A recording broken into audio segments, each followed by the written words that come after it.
para começar, eu queria que vocês dois explicassem um pouquinho o que é a Liga do Agro dentro da faculdade, para a gente dar uma contextualizada para quem não conhece as ligas das faculdades de agro. Bom, então, o AgroInsper é uma organização estudantil, assim como a AgroLink. A gente é organização estudantil no INSPER, que é uma faculdade muito voltada para business e mercado financeiro lá em São Paulo. Só que aí a gente teve a boa ideia de juntar as duas coisas que hoje fazem muito sentido, que é o agro e o mercado financeiro. Então, lá no INSPER, a gente tem os cursos de Direito, Economia, Administração, Engenharia, e todos os estudantes desses cursos, eles fazem os projetos dentro do AgroInsper. Então, a gente tem uma área de projetos, onde a gente tem empresas parceiras, a Galápagos já foi uma delas, e tem parceria com diversas outras empresas para resolver cases e outros projetos que ajudam no nosso crescimento. Além disso, o AgroInsper tem uma área de consultoria e também um dos nossos projetos que é a expedição do AgroInsper. Ano passado, a gente rodou mais de 2.000 quilômetros pelo Brasil, visitamos várias empresas do agro brasileiro, raiz. Então, acho que, se fosse resumir o AgroInsper, acho que a ideia é juntar o conhecimento nosso, técnico, de mercado financeiro, de direito e de outras coisas que a gente aprende no INSPER, com também o nosso conhecimento de agro que a gente adquire tanto no AgroInsper, na organização estudantil, como quanto a gente já teve com experiências passadas, já que muita gente que é do agro tem família no agro, né? Boa. Muito prazer, boa tarde a todos, sou Gabriel. Para contextualizar um pouco do que é a AgroLink, acho que a gente tem que entender um pouco o que é a Link. A Link é uma faculdade nova, recente aqui em São Paulo, ela tem pouco mais de 4 anos de história, ela é uma faculdade que é um pouco diferente das demais. Ela busca criar uma formação diferente das outras escolas de negócio de São Paulo, que for uma educação mais executiva, onde o aluno entra na faculdade e se prepara para ser um executivo dentro de uma grande empresa no mercado de trabalho. A Link ela oferece uma educação empreendedora. O que é isso? Ela busca dar as ferramentas essenciais para que o aluno saia da faculdade com o seu próprio negócio. Trazendo isso, dentro da AgroLink, a gente busca formar a próxima geração de líderes do agronegócio que estão empreendendo no agronegócio. Seja empreendendo, criando suas próprias soluções, endereçando um problema e criando soluções, ou administrando um negócio familiar, fazendo a sucessão familiar. Então, nossa tese é pautar sempre em 3 pilares. Capacitação, onde a gente traz profissionais do mercado para dar a base essencial para os alunos. Expedições, onde a gente faz o aluno sair para fora, visitar a porteira, digamos assim, e conhecer a prática. E, por fim, projetos, onde a gente faz o cara botar a mão na massa e realmente trabalhar para fazer a junção entre teoria e prática da melhor forma e conseguir endereçar os melhores problemas. Legal. Parabéns aí pela liderança de vocês. Ticolar, queria começar com você numa pergunta, que é como que o empresário rural, o produtor rural pode acessar o mercado de capitais, como o mercado de capitais pode alavancar e como ele pode dar os primeiros passos. Eu acho que, antes de falar como acessar o mercado de capitais, precisa entender o que aconteceu nos últimos anos, né? O mercado de capitais, no passado, não muito distante, ele era acessível somente para grandes empresas, né, por conta da governança que elas têm, ou que elas já tinham naquela época, com um diretor de relações com o investidor, com um site com informações, etc. e tal. Empresas com bastante governança acessavam o mercado de capitais. O mercado de capitais também não era tão evoluído quanto hoje, primeiro porque a gente tinha no passado mais bancos que já faziam um pouco do papel do crédito, né? Só que com o tempo houve uma concentração bancária gigantesca. Como é que você faz negócio com bancos gigantes? Do jeito que ele quer, né? Você vai investir do jeito que ele quer, você vai tomar dinheiro do jeito que ele quer. E não necessariamente é a melhor forma de fazer, né? Então você tinha praticamente 80% do crédito brasileiro fornecido por 5 bancos, pelos 5 maiores bancos, depois de um processo de concentração bancária muito forte que a gente teve, né? Então, o que acabou acontecendo é que veio a CVM com uma regulamentação muito mais moderna, muito mais pró-mercado, para estimular uma competição que seria bancária, mas na realidade não é banco, né? O mercado de capitais é uma competição saudável, porque vai provoca diminuição de custos financeiros, provoca facilidades, provoca governança no investimento para cada investidor em produtos mais, vou dizer, melhores elaborados, e disso a resultante acaba sendo um crédito mais estruturado e melhor, mais adequado, mais tailor-made, vamos dizer assim, para a necessidade de cada tomador. Isso não é só para o setor agro, é para o Brasil como um todo. Isso serve para o setor imobiliário, o setor de infraestrutura, o agro. Esses 3 segmentos, obviamente, são os 3 segmentos mais importantes, né, que a gente tem no Brasil. Agora, o agro vem se despontando, né? Nós estamos chegando a quase 30% do PIB com o agro em todas as suas cadeias. Para o produtor, toda a demanda que ele tem de crédito, mais ou menos 20% é atendida com crédito, recurso obrigatório nos bancos, que é o crédito subsidiado, vamos dizer assim, o recurso obrigatório. 80% precisa ser atendido de outra forma. Então, são distribuidores de insumos que dão crédito, tomam de um lado, mas dão crédito para o produtor, são tradings que dão crédito, são cooperativas que dão crédito, e o mercado de capitais complementa tudo isso. Então, você passou a ter uma realidade de mercado muito nova, não é um negócio antigo isso é muito recente. Aí você tem digitalização, você tem um monte de novos negócios sendo estruturado já há alguns anos no mercado como um todo, no Brasil como um todo. Então mudou muito essa característica de onde e como buscar crédito, né? O produtor, especificamente aqui, atendendo a pergunta da Rebeca, o produtor especificamente, ele é um empresário que toma muito risco, porque ele depende de chuva, ele depende da hora da chuva, ele depende do câmbio, ele depende do preço, ele depende do custo do insumo, do mercado internacional, etc, etc. Tem ano que determinados produtos têm uma rentabilidade muito ruim, até dependendo do clima. Tem anos, e no mesmo ano, outro produto está indo muito bem. Então, assim, o produtor é um cara que já corre risco naturalmente. O que eu acho que ele precisa fazer, até para ter um acesso a crédito de maneira melhor, de maneira, vamos dizer, mais sustentável, com um produto bem tailor-made para ele precisa se organizar, ele precisa ter uma boa governança, ele precisa ter uma boa gestão, ele precisa diminuir risco, né? Quando a gente vê esse momento recente que aconteceu aí, por exemplo, com a soja, né? Que é um grande mercado para o Brasil, nós tivemos uma aceleração de preço muito grande, então todo mundo plantou esperando vender num determinado nível de preço e vendeu muito mais alto, né? Então ganhou muito dinheiro. Aí no outro ano aconteceu igual, ele ganhou muito dinheiro. Mas ele ganhou por quê? Porque ele especulou. Talvez ele nem entenda exatamente, mas ele especulou. Porque ele ficou sem ter nenhuma trava de preço para garantir a margem dele. Se fosse para baixo, ele ia perder tudo isso e mais um tanto. Então, que é o que está acontecendo agora. E não para todo mundo, óbvio, mas a gente percebe que quando o preço volta, ele plantou lá atrás esperando colher um determinado nível de preço e está colhendo mais barato, e está colhendo menos dependendo da região, porque teve uma seca de fato muito grande, né? Então, crédito está ligado ao negócio dele. Isso é para toda empresa. Crédito tem que ser bem administrado, porque é uma matéria-prima tão importante quanto o insumo, né? Se você tratar mal o teu crédito, você pode quebrar, você pode perder as tuas garantias. Então, assim, precisa ter uma boa gestão. E eu acho que o mercado de capitais ele vem ajudar, porque a gente cobra, entre aspas, que as empresas tenham uma governança melhor e uma política de risco menor. É impossível zerar, mas que seja menor para dar mais estabilidade e para que quem concedeu o crédito, seja um banco, seja um investidor, tenha os seus recursos de volta. E a empresa consegue crescer dessa forma. Eu queria fazer uma pergunta, porque ele acabou de falar que é muito recente. E se a gente olhar a cultura do agro, a gente sabe que ela é mais tradicional. E vocês, obviamente, devem estar tentando, né? Tem muitos desafios para levar todo esse mercado de capitais novo para os produtores rurais.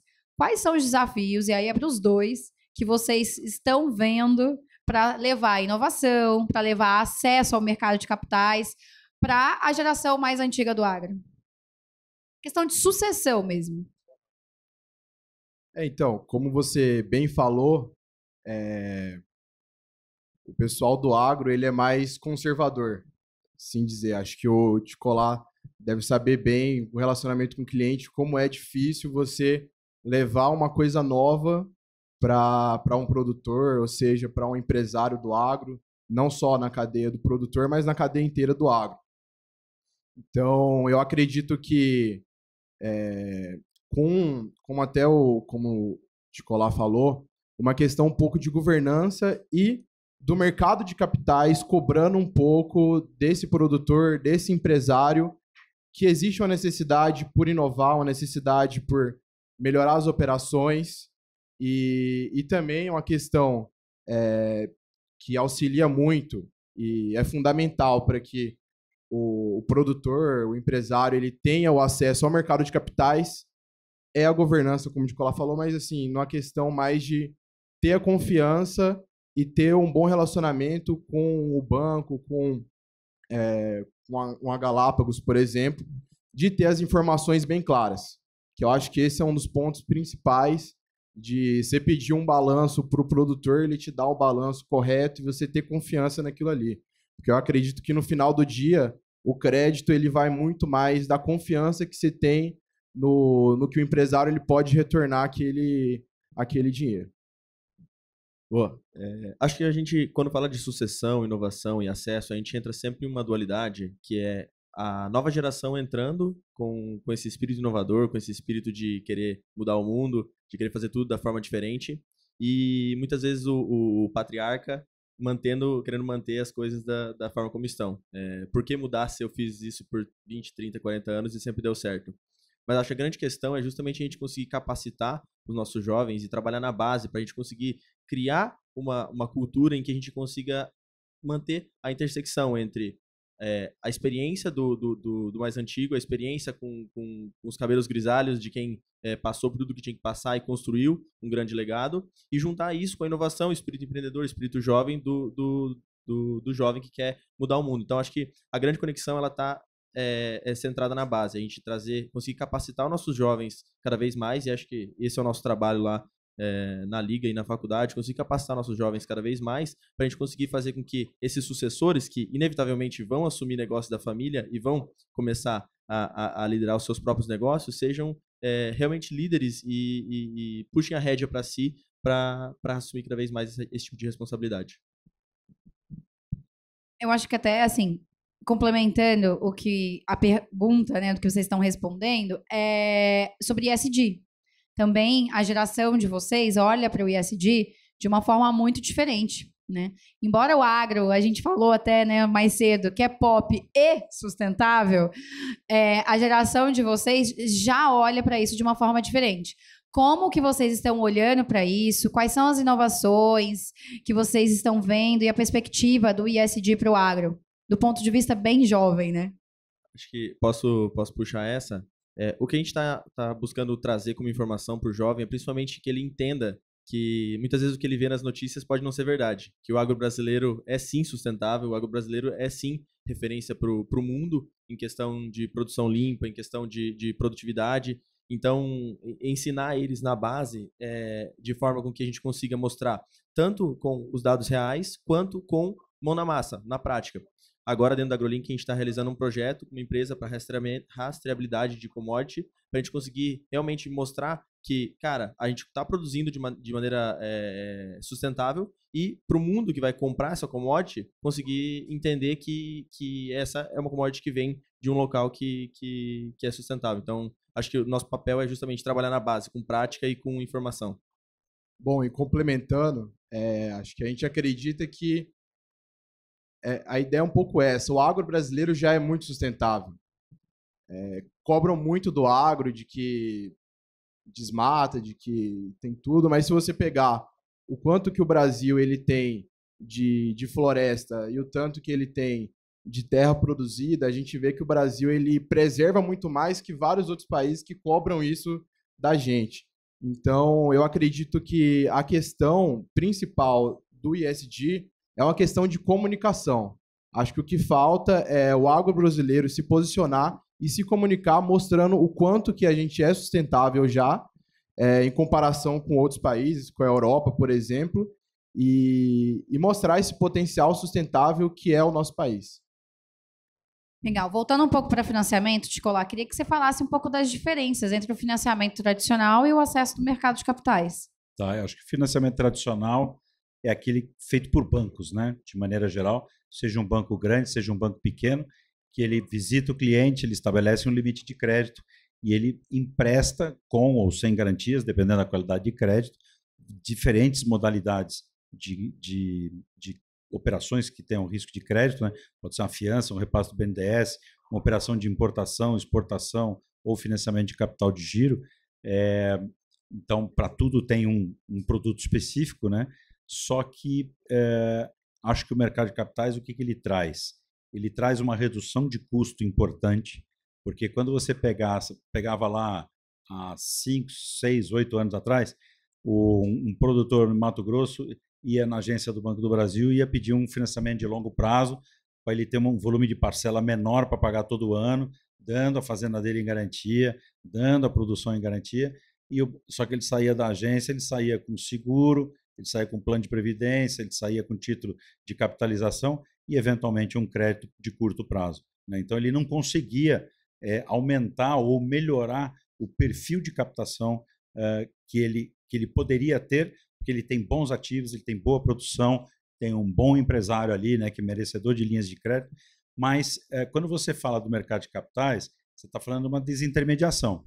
Essa desintermediação, na hora que você vai fazer negócio, na hora que eu faço negócio aqui na Galápagos, por exemplo, eu não exijo do meu cliente que ele compre seguro, que ele compre outros produtos, que ele deixe dinheiro na conta para eu poder meter tarifa, que não sei o que e tal. Então, tem um cross-selling que o banco tem condições de fazer e ele, de certa maneira, força isso na hora do crédito.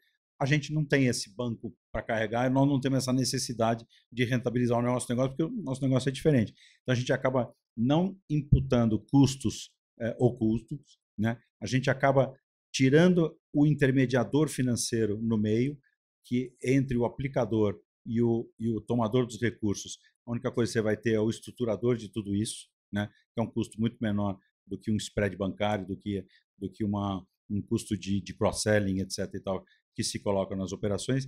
Então, e você consegue fazer operações, vamos dizer, mais estruturadas e operações que tragam para a empresa ou para o empresário um desenho, vamos dizer assim, de prazo, de garantia, de taxas, de custos, muito diferentes das linhas tradicionais que os bancos têm. Isso quando não se fala de alguma captação internacional, que pode ser mais atraente ainda. Como eu falei no começo, né, a CVM regulamentou uma série de produtos novos e uma série de regras novas, né?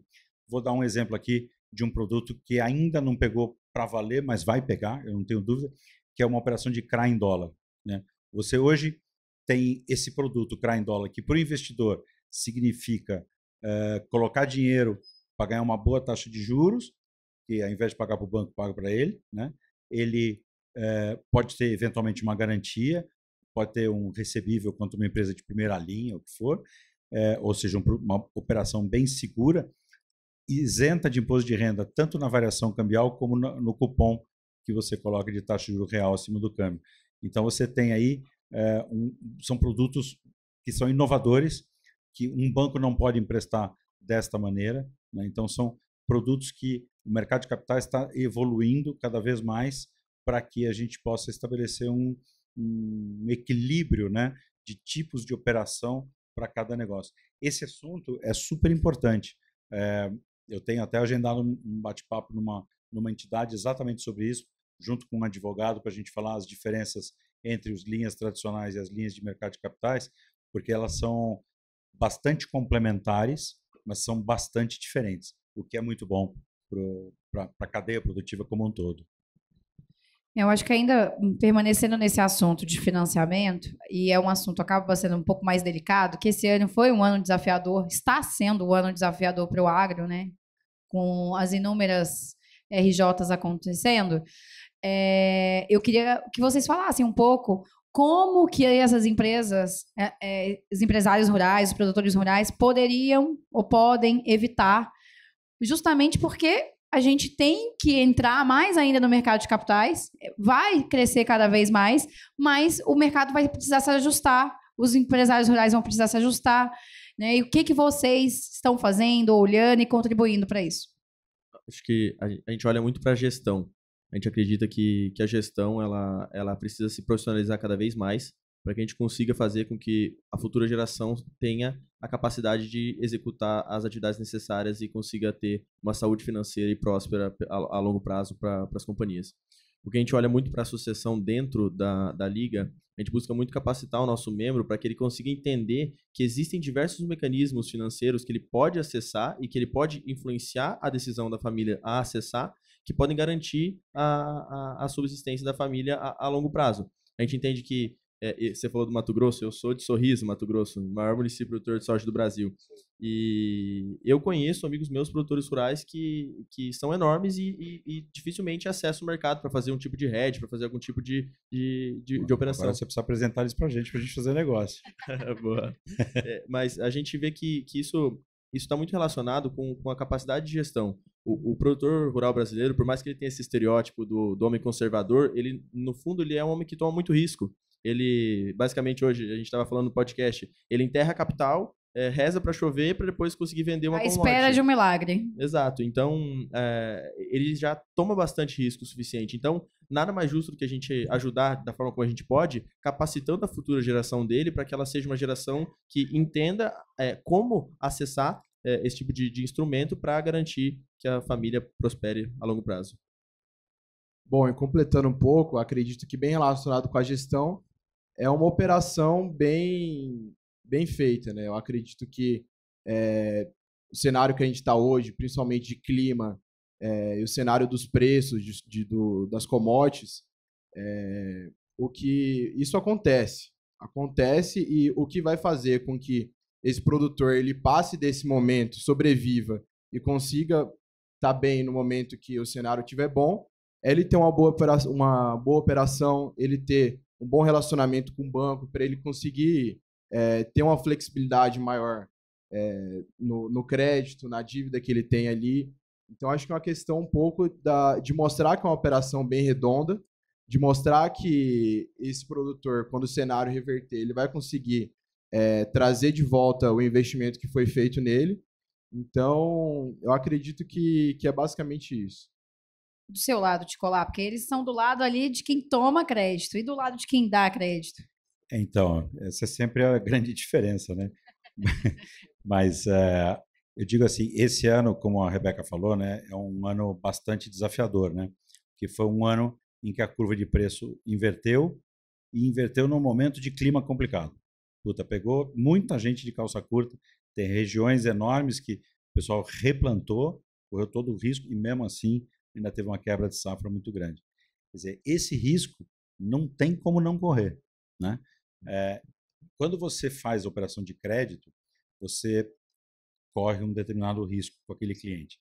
Mas quando você usa o mercado de capitais, você distribui essa operação numa base muito grande de clientes. Então, quanto maior for o risco, mais pulverização você tem que ter. Quanto melhor o risco, você vai concentrar mais, tá certo? Então, toda a política de investimento significa você pulverizar para diminuir risco, para mitigar risco. Se você quer buscar uma rentabilidade maior do que comprar um investimento tradicional no banco e passar a investir num produtor ou mesmo outras empresas dos setores, você pode investir aonde tem um pouco mais de risco e você vai ter um pouco mais de prêmio. Mas aquela operação precisa ser bem feita. E o tomador precisa ser um cara que está se preparando para ser melhor. Eu acho que a questão sucessória é fundamental nisso. Tem muito dessa discussão no Brasil. Por exemplo, tem muito proprietário de terra assim, abundante que nunca fez uma operação, nunca travou preço, nunca fez um hedge, não quer saber. Quando você vem da faculdade, já hoje em dia, com uma formação financeira melhor, você vai evitar perder dinheiro e vai evitar ganhar muito dinheiro. Ganhar muito dinheiro nem sempre é tão bom, porque alimenta um sonho, você vai lá, gasta, e aí o buraco é maior para você cair depois, né? Então, quanto mais estável for o seu negócio, que já tem uma composição de risco muito grande, você vai ter esse problema. Então, o que acontece? Esse ano, que é um ano desafiador, por quê? Porque grande parte das pessoas que tomaram recursos não fizeram uma boa gestão. Isso não quer dizer que o mercado de soja seja ruim, muito pelo contrário. A relação de troca foi mantida. Você planta custando tantos sacos, vai colher tantos sacos, eventualmente uma quebra de safra, que isso faz parte do negócio, mas a relação de troca foi mantida. Aí você fala assim, mas o cara está pedindo RJ. Por que ele está pedindo RJ? Porque ele não travou o preço na baixa. Entendeu? Porque ele não fez uma boa gestão financeira, como qualquer outra empresa quando pega de RJ, não é diferente. É igual para todo mundo isso aí. Só que aí também tem a indústria da insegurança jurídica, né? Porque vai um advogado bom de bico lá e convence o produtor a dizer o seguinte, pague a sua dívida com a sua produção e não com a sua terra. Só que vai custar tão caro para o produtor fazer isso, porque ele não alcança a longevidade dessa forma, né?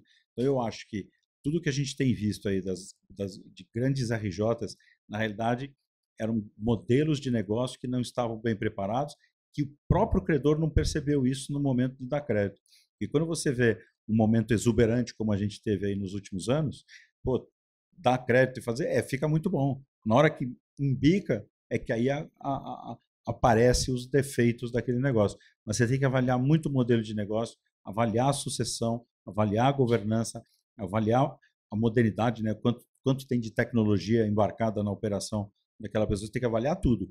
Mas a questão da educação financeira é fundamental para que dê certo. Então, eu acho que todas essas RJs que estão acontecendo é porque é gente que pisou no acelerador, talvez no momento errado.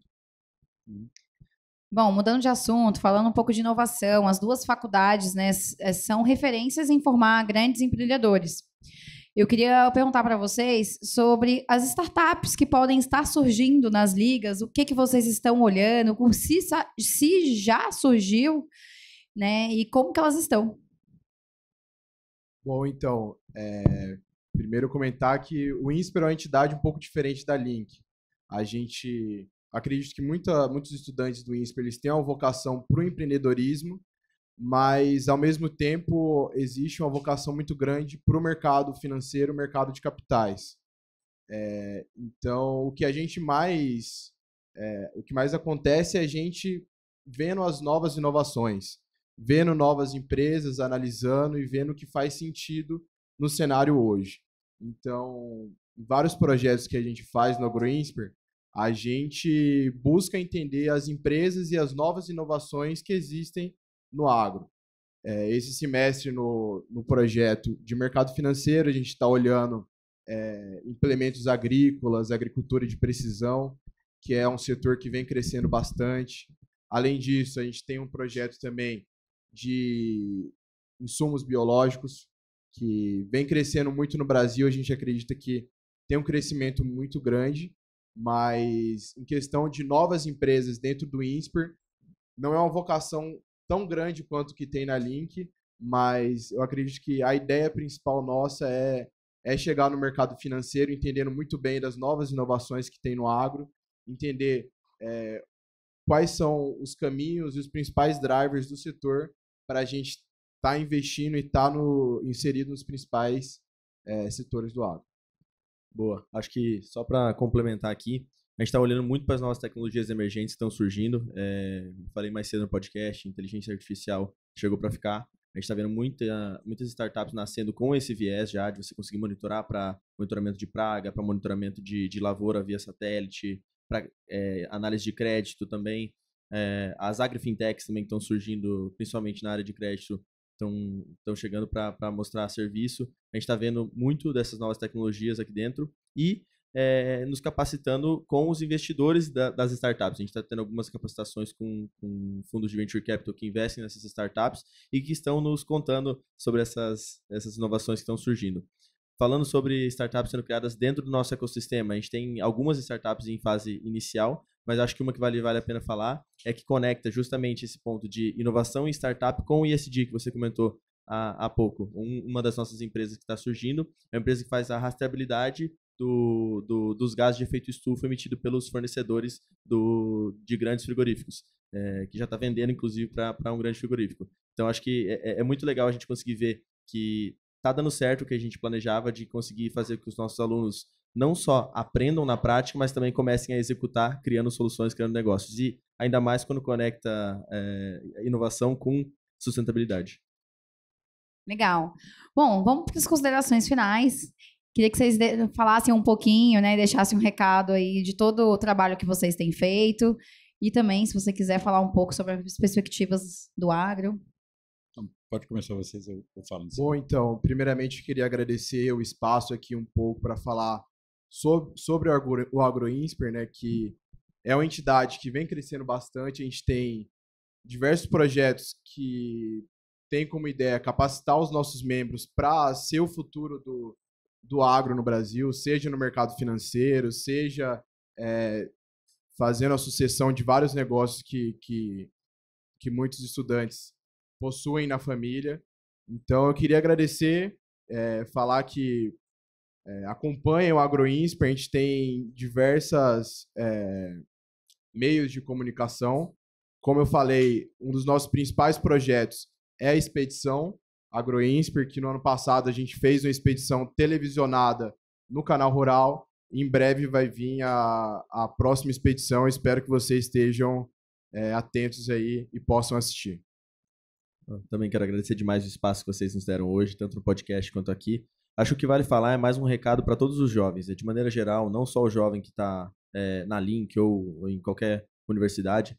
Acho que a nossa missão ela é muito maior. A gente quer formar a próxima geração de líderes do agronegócio.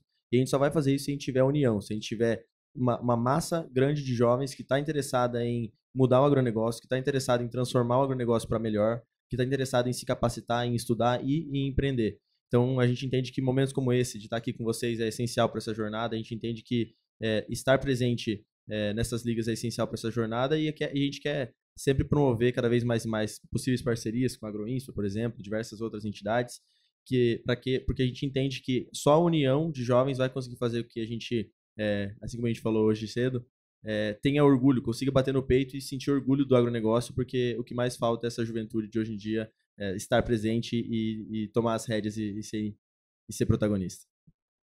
Bom, queria agradecer aí a presença de vocês. O que é bacana, assim, mais do que agradecer, né, dar parabéns para o trabalho que vocês estão fazendo, que eu acho que o Brasil precisa muito desse tipo de trabalho. O Brasil tem capacidade de gerar muito emprego, muito imposto, muita atividade econômica no crescimento do agro. Nós temos um agro super responsável. O mundo tenta queimar nossa imagem, mas a gente está ali firme. O próprio brasileiro precisa entender melhor o que é o agro, o que ele contribui para o país como um todo. A gente escuta hoje em dia ainda muita crítica, né? É claro que, como todo setor, você tem um empresário que é ruim, um cara que não é bom. Você tem que ir lá e resolver aquele problema pontual, como todo setor. Mas, na grande maioria, o setor do agronegócio no Brasil é o setor mais responsável do mundo. É impressionante a capacidade de empreender, de tocar um negócio como o Brasil tem, porque nós temos clima bom, nós temos terra boa, nós temos gente boa. Então, assim, a gente precisa ter, obviamente, o lado de políticas governamentais que ajudem o setor a desenvolver, que não deixe levar o homem do campo para a cidade, porque isso destrói uma nação, você tirar o homem do campo. Pelo contrário, você tem que devolver o homem para o campo. E nós temos ainda um potencial de crescimento gigantesco, sem ter que desmatar nada, sem ter que fazer nada errado, muita aplicação de tecnologia. Você falou da agricultura de precisão, da inteligência artificial, tudo isso são modernidades que vieram para ficar e a gente tem que aprender isso. Então, o jovem hoje, se dedicar a entender tudo isso que nós estamos falando hoje, ter um campo de trabalho assim gigantesco para fazer, seja empreendendo, seja trabalhando. Tem muito futuro aí pela frente nesse segmento do agronegócio como um todo. Então, assim, eu acho que o trabalho que vocês estão fazendo não é pequeno, é grande. Eu acho que é importante. Só podemos dar parabéns e agradecer por vocês estarem aqui com a gente. Obrigado. Obrigado. Muito obrigada, parabéns, né? Obrigada pela disponibilidade de vir até aqui. E obrigada a você que está assistindo a gente aí, acompanhando a cobertura completa da Galápagos Capital. Né? Todos os insights da AgriShow você acompanha no nosso site, galapagoscapital.com/AgriShow, e nas nossas redes sociais, Galápagos Capital. E para quem está aqui também presente, muito obrigada por ter assistido até o final. E agora a gente vai liberar um happy hour e vamos nos divertir. Afinal de contas, é só o segundo dia da AgriShow.